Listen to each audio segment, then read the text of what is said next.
Monaco is one of the most exclusive and expensive real estate in the world, largely driven by its small size and status as a haven for the wealthy. There is consistently high demand for properties in Monaco, driven by international buyers seeking residency and the tax advantages that come with it. This is The Power of One and Anastasia von Sievers. Today we are having an interview at one of the most precious and beautiful locations in Monaco. The real estate investment company Peter van Naeltwijck offers you a big, exceptional portfolio of luxury villas and apartments on French Riviera and Monaco.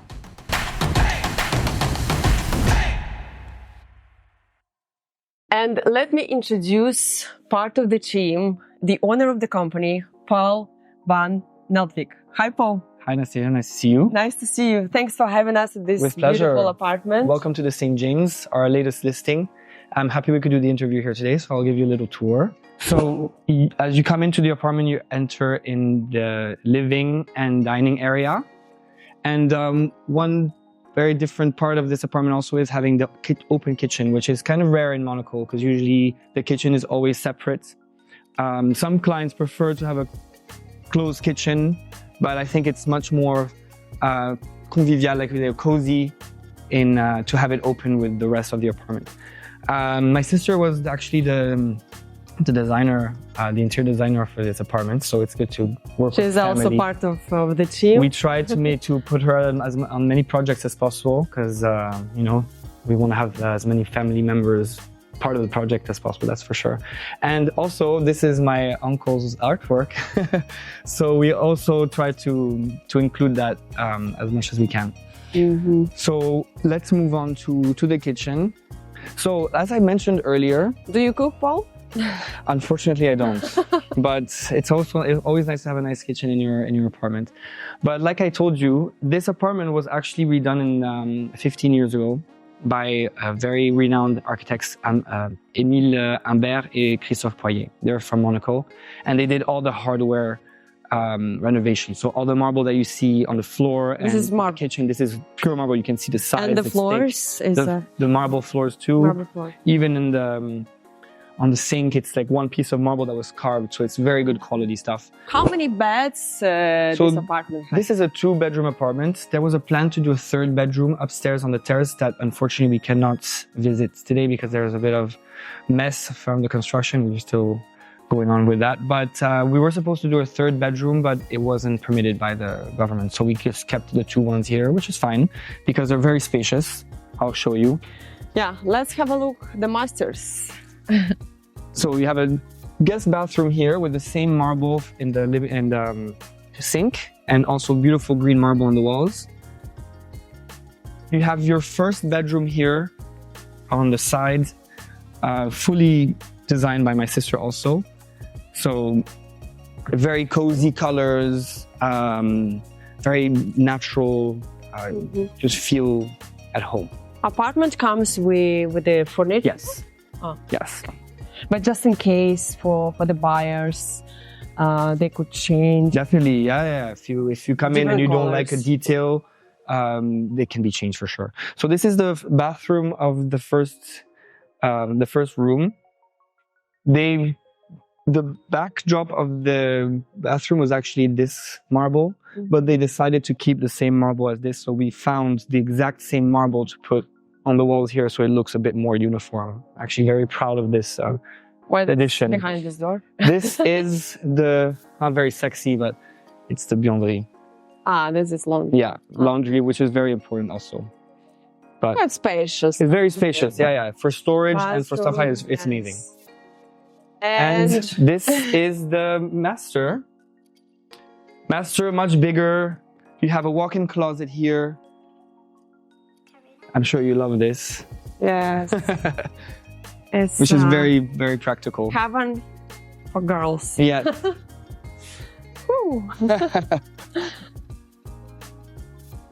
Yeah, all redone, all refit. All natural wood. Yeah. Glass. And here's the master bathroom, which is huge. with wooden floors also, which you don't see much in a bathroom. You don't see much wooden floors. But they kept it, which also gives like a very cozy feel. Big bath. I love bathrooms with the windows. Yeah. So this is also, she used all these really good materials for the curtains and everything. You can see this throughout the apartment. And also, look at this. This is one part of marble that they carved and just put in like this. So you could really see the quality. It's not... And it's all done 15 years ago. This is 15 years old. Yeah. Wow. And it's still, and they cleaned it. It's like perfect. new. It's perfect. We just changed everything that needed. And the shelves as well. Yeah, everything is really good quality. So this is going to last for a long time. How old is the building? The building was built in the 70s. So if you look from outside, it's a bit an older style compared to what's around. But yeah, it's a lot of buildings in Monaco were built in that area, in that time frame in the 70s, because that's when a lot of people started coming and when a lot of money came to Monaco. So you have a lot of this architectural style. So that's why people are banking a lot into making their apartment inside look amazing, just to forget about the older style of the part of the building outside.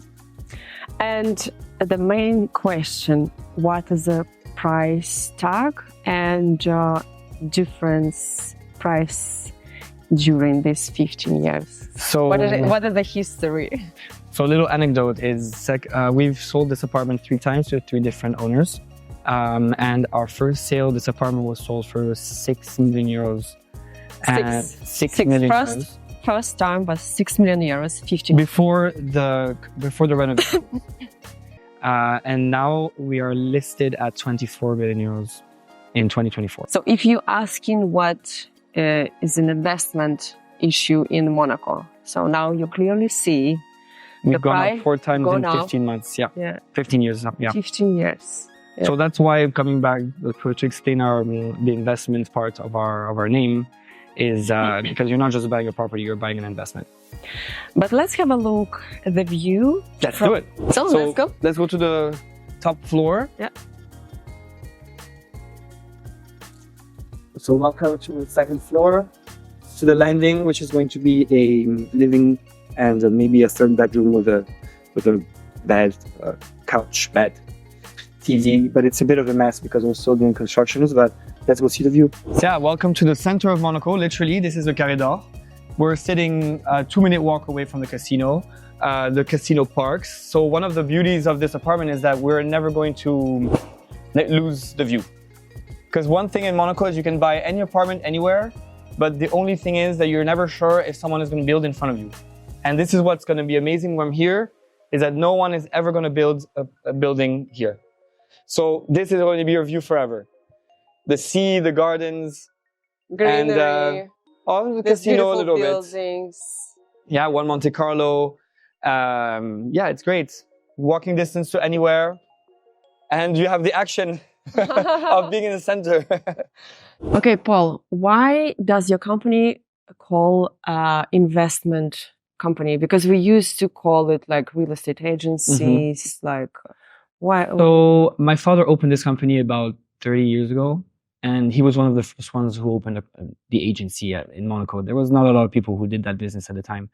And I think to differentiate himself with the competition, he wanted to call himself an investment company, because as a customer, buying an apartment or a property in Monaco, even if it's just for a family, you know that at some point in your life, it's going to become an investment because the price is only going to go up and the value is always going to increase. So just to give a little bit of a different sense of what you're doing here, why you're spending so much money on a property, an investment is a bit more, it gives you more incentive to spend than just an agency where you're buying an apartment. So I think that was just to give it a bit more of a kick. Actually, it's sensible to do. Yeah, just to differentiate himself, because no one else is called like this here. So yeah, everybody's a real estate agency. Yes, exactly. Agency, there's 160 brokers agencies in Monaco, so it's nice to differentiate. How many? 160. 160. Yeah, wow. It's a lot. Yeah, it's a lot. As long as buyers and investors know, the main issue is to pick the right location. Mm-hmm. But Monaco, it just says by itself, right? And but even here, you should consider key areas. What are the key areas in Monaco? So everything depends on the client's requirements. Either you come here with your family or just pure investment or rental or whatever. So that all depends on that. But what we've seen over the years, the most desirable neighborhood is where we are right now, the Carré d'Or. It's the most central neighborhood. It's next to the casino. Avenue Alice. We're on Avenue Princesse Alice. The neighborhood is called Carré d'Or. And that's where you have the casino, all the shops, Hôtel de Paris. And of course, when you think of Monaco, you think of this neighborhood. So people think, where am I going to buy something? It's here. So right now we're seeing prices range from 85,000, no, actually lower, let's say like 70,000 euros per square meters, and can go up to 100,000 euros per square meter because it's such a desirable neighborhood. And I understand, because you can do everything by foot. You have shops everywhere. And it's the most glamorous neighborhood here. But if you're a family, I think what you're looking for is a bit more secure, less space, more space, less traffic. So people are going to go more in Fontvieille, which is a bit more quiet. It's closer to the highway to get to the airport. So it's all about requirements and what you're doing here and what you want from Monaco.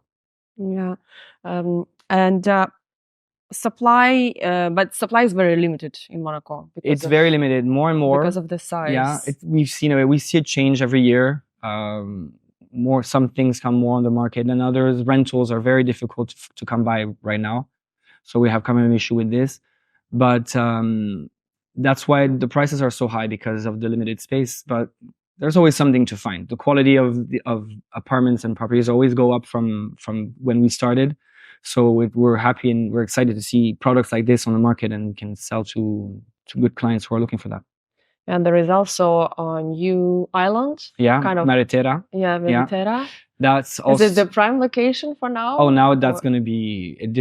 Everyone is looking for something there. Is the most desirable location at the moment. It's brand new. It's waterfront. It's modern. But the prices are minimum 100,000 euros per square meter. So, and the apartments are starting at 450 meters squared. Yeah, so you can do the math, and you're spending at least 45 million euros for an apartment. So it's exciting. So this is the best key location right now. Yes, key areas. If you want to be waterfront with the brand new amenities and brand new buildings, big spaces, higher ceilings, this is the most desirable place for sure. Yeah. Mm-hmm. What about tax benefits in Monaco? Tax benefits. I mean, that's also a reason why this, not only the limited space, but also the reason why we have such a big demand for people to move here is because of the tax benefits. You don't have that anywhere in the world. The only tax that we're subject to is VAT, which is 20% like France. But any other tax that you can think of, we do not pay because we are residents here. So income tax, inheritance tax, property tax, real estate tax, we don't pay. So when you come in here and you're spending X millions on an apartment, that apartment is yours, and no one's going to ever ask you for a tax on why you bought it, to keep it here. So the only thing is that it's going to gain value, and that's why Monaco is so desirable for a lot of people, because real estate has only gone up over the years. So that's why people come here, and I'm sure you've seen the demographic here. It's a lot of older people, a lot of wealthy, and people who did really well in their life moved here, and they want to secure their money and they want to live their life, and that's what we've seen a lot. So there's a lot of there is no income tax. No income tax. So an example is if tomorrow you make a big deal, let's say you get €1 million, that 1 million euros is yours, and no one's going to touch any percentage of that. What about taxes for real estate? When you buy, let's say, apartment like this, do you have to? So there's no tax. There's the VAT that is already included in the price. There's VAT also, for the apartment. Yeah, VAT for commission and stuff like that. That's one thing. And there's no taxes, but there's fees like agency fees, so commissions for us.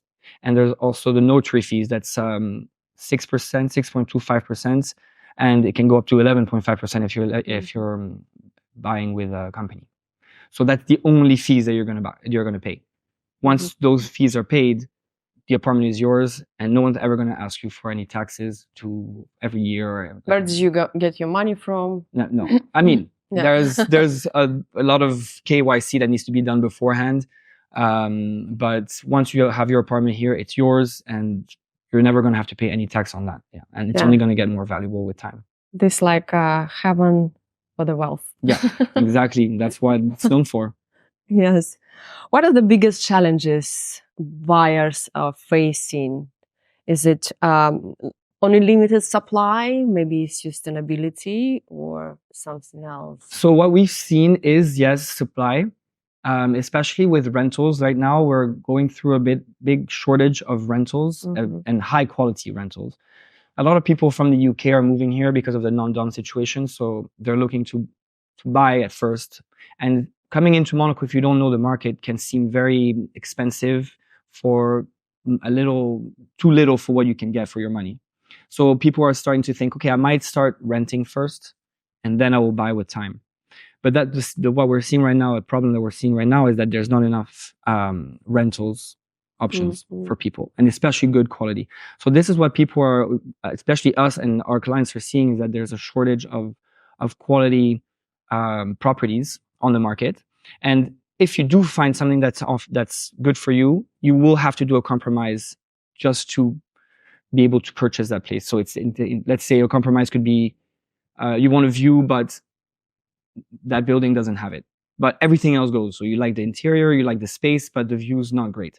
Or there's a no parking. So you have the view, you have the nice apartment, you have the great location. There is always something we have to sacrifice. There's always a compromise. Anywhere you live, exactly. It's always like this. Exactly. But for the price that you're paying, not except in Monaco. No, but for the price that you're paying here, you would think like, I want to know. And there's a lot of people that are used to, a lot of wealthy people that are used to the best.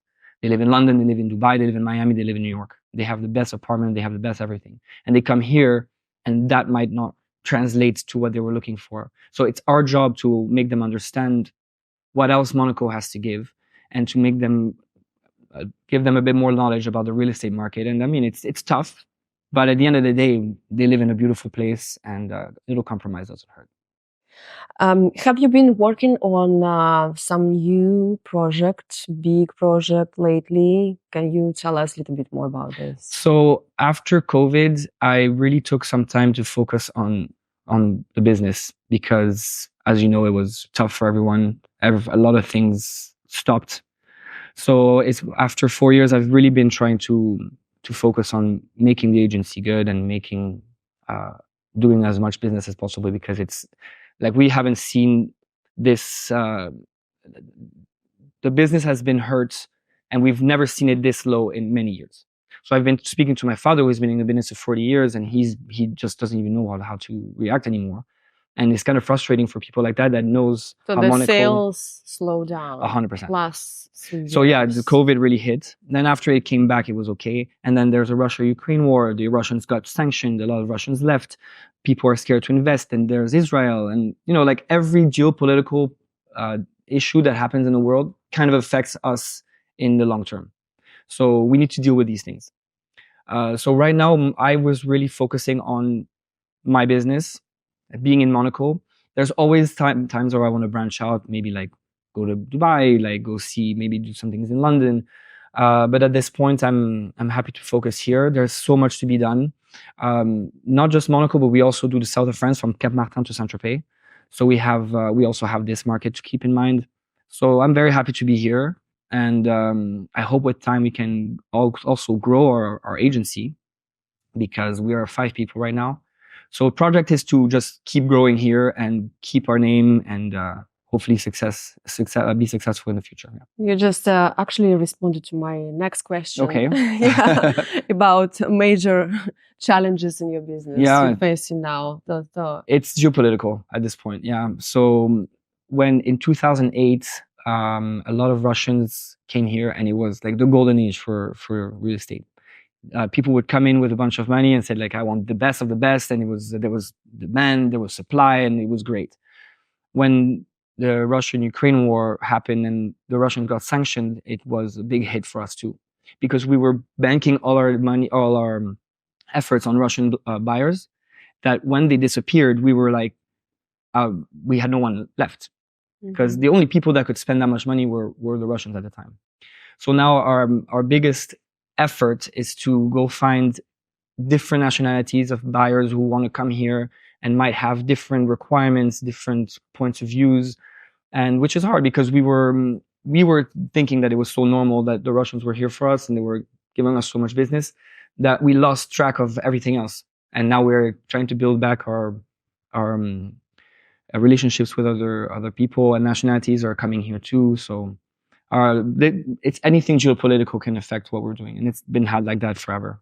Of course, Yeah. yes. Another- Unfortunately, it affects lots of businesses. Yeah, Not yeah. only real estate, but Another and sanctions. the sanctions were the worst. A little anecdote is that a lot of some Russian renters, tenants, had their accounts frozen and they couldn't pay their rent anymore. So they would put their keys in the mailbox and leave. Like, I'm so sorry, I can't pay the rent anymore. So they just leave the keys in the mailbox and leave. So we would have to deal with these things too, and it's unfair or not, I don't know, but it does affect a lot of It's a lot of people, difficult for yeah, and it trickles down to the most the little details of any business sanctioning these people. So I mean, it wasn't a great time. So it's slowly coming back, but let's see with time. But you have other buyers as Yes, well. yeah, definitely. If this island has been sold Sold and resold. it means business going well in yes, real estate. Yes. So that part of that district was built by a very prominent developer here. So we didn't have much access to it. Now we're starting to see a bit more because of the resales. But when you're this prominent and you have this much wealth and you know everyone in the business, you just call them up. You're like, listen, I have these many apartments. They're this much. You want to buy them by month? So he sold them in like less than 2 years. It was already sold. Mm-hmm. So it's we're always going to bounce back. Monaco is always going to be a desirable place, so I'm not worried. In your opinion, what's the most important strength or personality trait someone would need to be successful in your field? Social. Be social. Don't be scared to go out. Don't be scared to meet people. Networking, 100%. Monaco, and I always say this to everyone, where you can walk down the streets and bump into the CEO of this company or the next billionaire or whatever, and it can just be a conversation starter. So it's not how like we met. This is how we met. We can meet at the bar. Yeah, exactly. we met at the club, and it's like it feels like a members club, maybe like Monaco, because you're going to the same restaurants, you meet the same people, you're going to a cocktail party, you're seeing everyone, so you get this easiness to talk to people, and I think that's what you need to take advantage of. You need to be able to just talk to people, go out there, sell your product. Don't be too pushy. It's all like it's very delicate, a delicate way of how to approach people, because you don't want to be too much, and that's the problem with a lot of agents these days. There's no tact. Like people just jump in. Tactics. Yeah, they just want to make a commission. I think there's no loyalty. There's no so. That's what we're trying to differentiate ourselves. I'm lucky that I had a great mentor like my father, who has explained his way of doing business, and I hope that I'm showing the same qualities as him. Yeah. Paul, what's funny story your family tells about you that you'd like to share? Oh, I was never focused on one thing in my life. Mm-hmm. I always loved to try different things. I never stayed in one place. I love to live many places. So now that they see that I'm actually being very focused on what I'm doing, it makes me... You're probably very determined. I am you now, need a goal. But I always wanted to try different things, because I was never a kind of guy who wanted to stay in Monaco my whole life. This wasn't enough for me. I always wanted to see different things. But I also realized at a certain age that you need to find your way. You need to find something that gives you passion, that gives you, that you go to work every day and not jump to the next thing every 2 seconds. So to find this balance and a routine that I have now is it's important. So I think what they would say is now that they're proud that I found my way and that I'm following my family business. What are the tell me please 3 the most influential people in your life? In my life, so my father, for sure. My father moved to Monaco when he was let's say 24, with no money. You're from. He's from Holland, He's from. Holland. Netherlands. My mom is Belgian. You were born here. I was born here. Yeah. So he moved here, met my mom here, started working in real estate in another agency, and 30 years ago started his own thing. And there were three agents in the whole of Monaco at the time. 30 years ago. This was 30 years ago. So, and there was loyalty, there was friendship, there was we worked together. And from Cap Martin to Saint-Tropez, there was just 3 guys. And no phone, no email, and stuff like that. So he grew this business that he never even wanted to get into in the first place. It was nothing that he had in mind before doing it. So he just got into it, got good. He has this quality of getting to know people I'm trying to learn still, because that's what I was saying about that quality that you need to work in what we do, is just being able to be social and stuff. So I really look up to him and what he's been able to do and how he took care of his family. So I think that's 100% my mentor, my number one. If you could have coffee with any historical figure, who would you choose? So I think about that sometimes. I think for this topic, I think it would be Prince Rainier, the father of Albert II. He was an amazing figure for Monaco. He passed away. I was 14 years old, so I didn't get to know much of what he was doing at the time. But did you see him? We would see him, because that's what it's amazing about living here. Like, you see them sometimes going to events and they pass in front of you with a car. It's like a little village here, you know. Grace? I never did. No, unfortunately not. I was not born yet. But Prince Rainier was a very influential figure in Monaco. I think he's called the builder, because he's the one who made Fontvieille. He's like the neighborhood that's built on the sea. He changed Monaco for the better. He was a great person. So I would love to sit down with him and actually ask him in real estate terms everything that he's done to get some input on what Monaco has become. Or what are the books or movies or podcasts or news channels you would recommend to? So I'm more of I look at the news, whatever happens day by day. Like I said before, I should read more. I should definitely read more. But I read everything that's what's happening right now. So it also helps with business to know what happens, to see what you can do to help for the future. What I want to do, and that's an advice I'm giving myself right now, is that I want to read what's been happening in the past, because history repeats itself. So reading maybe books about history, where the world came from, what's been happening in the past, and what can come back to this world, and what can affect us in the future. I think that should be very important. Your podcast now is going to be my number one thing to watch. Thank you. But I should really get into this more. I've been focusing on one thing too much at one time, that I should branch out a bit more, and that's what I was doing before. Should do that more. We will be doing more documentaries. Yes.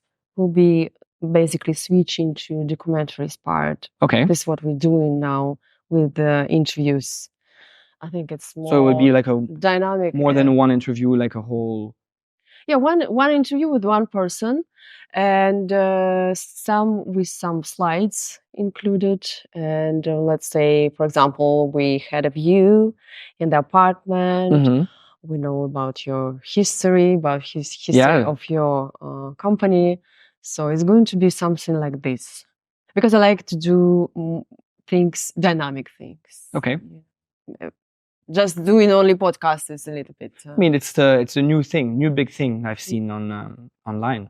Actually, it's the most difficult thing. I'm sure it is. I'm sure it is the setup and everything. Podcast. Yeah, I thought it was going to be quick. Let's sit down and talk. Actually, not at all. I'm learning every day. But it's nice to have an interview to know yourself more. Yeah, at the same time. It's true. So where people can find you online? What is your social media? Yeah, so website? I'm on Instagram. We have a website, of course. We have an Instagram also. We work a lot with off-market properties, so it's hard to put that online and to show what we have. But most of our story and what we have for sale and everything is on our website and on our Instagram. I use my personal Instagram for certain things, and that's it. Yeah, we're following each other. Yeah, exactly. I wanted to do a podcast actually to start, like, get into the podcast environment and like maybe do something about real estate here and be focused on that, or being focused on like the professional people in Monaco and get into that. But like you said, it's not easy. There's a lot of work to do. Yeah. How do you find listeners? Like, what is your marketing tactic for that? I like doing different things. I don't like to concentrate on one thing. In terms of interviews and documentaries, I think I'm interested like wider, like spread wider, and to attract more viewers than only listeners. Because podcast is only like to listen. Yeah, for sure. Sometimes, but I would like people to watch. And I would like to show beautiful, nice pictures, and I would like to bring some inspiration and some other good things. Your marketing is on Instagram. Instagram and YouTube. Okay. So basically, you can find all information in the video. Thank you so much for watching. It was Anastasia and Paul for today's interview.